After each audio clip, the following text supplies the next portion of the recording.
Cattails' Wildwood Story is the sequel to the 2017 title Cattails. In this cozy life sim RPG, you'll lead your colony into the mysterious Wildwood, hunt prey, harvest herbs, collect magical treasures, build a thriving town to recruit new cats, and defend your new home from intruders. Get to know the residents, fall in love, raise a litter of kittens, the choice is yours. Pouncing onto Steam on October 20th. Hey, that's tomorrow!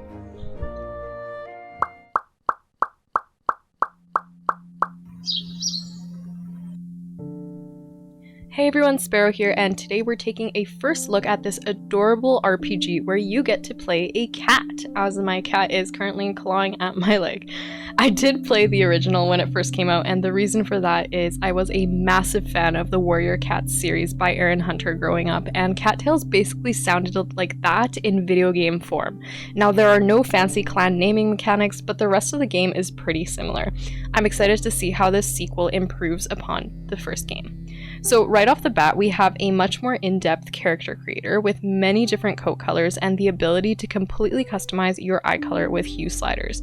For myself, since I'm naming my character Sparrow, I decided to go with a dark tortoise shell coat to kind of mimic the color of the bird's feathers. In Warriors, cats were generally named after their appearance or something notable about how they acted.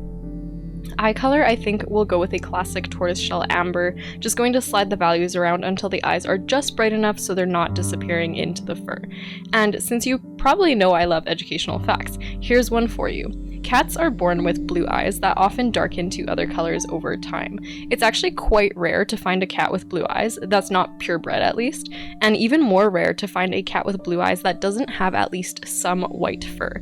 That's because both white fur and blue eyes are caused by a lack of melanin producing cells, and the blue color you think you're seeing is actually just the light reflecting off of the curved sides of the iris.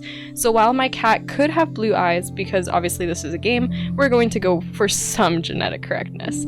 Was I the type of kid who used Punnett squares to determine the genetics of kittens in my fan-made clans? Maybe. Last bit of character creation are these accessories. Ultimately, I decided on the whiskers for my character. I thought they added a little more interest to the face. Back to the base menu, all that's left to do is select a birthday. Looks like there are 10 days in each season, and since Sparrow is quite fall colored, we'll make her birthday in autumn. And since I like round numbers, autumn 5 it is. Then we're ready to jump into the story.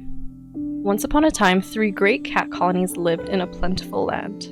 For generations, they thrived, hunting the critters of the region and harvesting the fruits of the forest. Sometimes the colonies bickered and fought, but each of their leaders shared a respect for the spiritual mediator of their world, the forest guardian. The word of the guardian was law, and all cats revered them. From the sacred temple, the guardian kept the balance over the catlands, working for the benefit of all.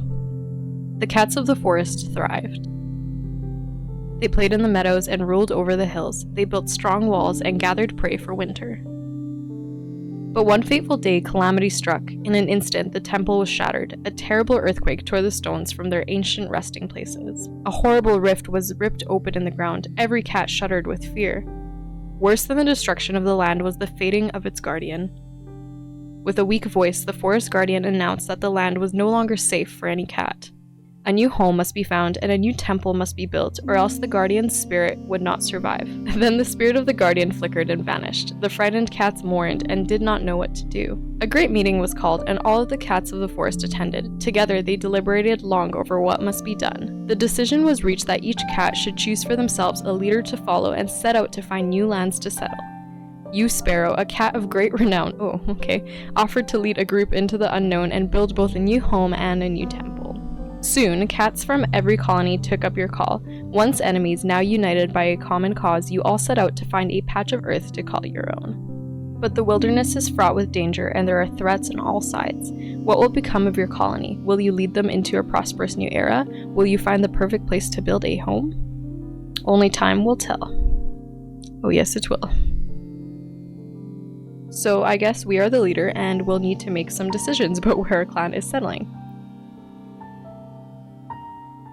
Oh, Coco was in the first game. I think he's basically the tutorial or guide cat. Love the new portraits.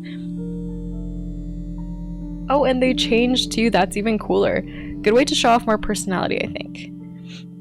Don't recognize Spark. Spark must be new. Jag was a guard in the mountain colony, I believe. Oh, and Ember, she's the shopkeep, I think. Is Spark her kitten? Ember, who did you have kittens with? Okay, looks like we're being sent on our first fetch quest. Valerian to the south. Okay, bye, Coco. Leave it to us, I guess. Controls look quite easy, just WASD to move around. Oh, yeah, and it can swim, so that's good. E to pick up items. Don't know why, but the double tap to run isn't working. That's why the cat is jerking around at some points. Could be because I have a mouse hooked up. From the controls so far, it looks like you can play the game without a mouse. What's that smell? Smells like valerian. Did you find some? Yes, I did. Now I am letting the text show up without interrupting the ticker animation, but you can just click to have it all show up at once, and then click again to go to the next line. Q to open inventory. Okay, and then E to hold something in your mouth. Easy enough. And then E again to chat. Yes, we've gone through this, Spark. And just like that, our first little task is done. Coco's gonna teach us how to hunt as well, but looks like we first need to learn how to dodge these wind walls. I don't remember this from the first game, could be new.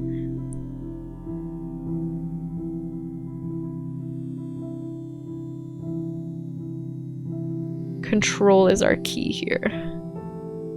Okay. Bam, bam, bam. Very nice. And then for hunting, we're going to hold down shift to sneak closer to our prey and hit space once we're close enough to pounce. Let's see how my aim is today. Caught it. That wasn't too hard, actually. Normally it takes me a few tries to get those, and then of course we can eat the prey, so R to do that. Easy. What's this? Could be dangerous? Ah, yeah, of course you're gonna make me investigate, coward. Alright, let's see what this could be. Ah, dark cat. I'm gonna smack you back to where you came from, voidling. Hitting space to attack, by the way. Oh my gosh, there's more of them. But if you hold down space to charge up your attack, you can hit them a little harder. Thanks, Coco, for that tip. And back in camp, another surprise. I love the little exclamation point animation. Oh, the forest guardian has come to visit us. I wonder if he wants us to do something about the voidling cats. Aw, Coco's portrait here is so cute. I really love that the portrait's changed. That's absolutely an upgrade from the first game. The hunting mechanics are a lot better too. Soon my power will wane without a temple. Oh, I assume you want us to construct you a temple. Oh, okay, so I guess we'll be setting up camp soon. The Wildwood. Okay, that makes sense why this game is called what it is. Okay, so the voidling cats must have something to do with why the forest guardian is waning. Oh, a skill. And it does have a timer, so it looks like a cooldown ability. Oh, Jag must be our scout. Let's see what he has to offer. Forest, meadow, swamp, beach, and volcano. Oh, I hate to be boring, but I think I'm gonna go for the forest town for this first playthrough. And now we get to set up our settlement, it looks like. Wildwood, vortex spider. Definitely not spider colony. We're going to go with the nest. Just a word of caution though, don't put the in the name here because it will end up being the later. I did make that mistake. Lots of different colony titles we can have, but I do like the Ring of Colony, so I think we'll stick with that. Also many emblems to choose from, but the simple beige colored one fits, I think. And there are many leader titles too. Captain, Chief, Warlord. So many. King, Queen, president, and prime minister. Let's go with warden for this one. I think that fits the name pretty well. And then a big cheer, and we're off to settle our new home. Here's a quick flyover of the new camp. You do get your own den as the leader. The log over it reminds me of the new ThunderClan camp in like Series 3 of Warriors.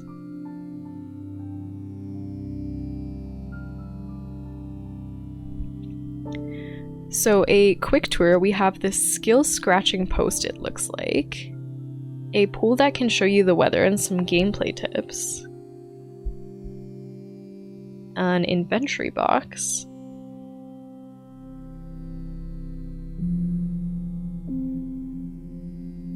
A calendar. Oh, Coco's birthday is coming up. And a record player. Apparently there's 2 hours of OST for this game, which is super cool. And right in the center is the bed. Super comfy patch of grass. Aw, look at her curl up. So that's the start of Cattails' Wildwood Story. Join me next time as we explore the camp, meet some fun characters, new and old, learn how to recruit additional members to our colony, explore the massive map available to us, traversing many different types of terrain, learn some new skills like mining from our good friend the mole, and practice our hunting skills, sometimes winning and sometimes not so much. Also, I may have already died in the first 90 minutes of playing this game. Oops. And then, of course, there's also the question of the voidling danger. Spooky. All of that and more in Cattails' Wildwood Story. See you next time. Bye.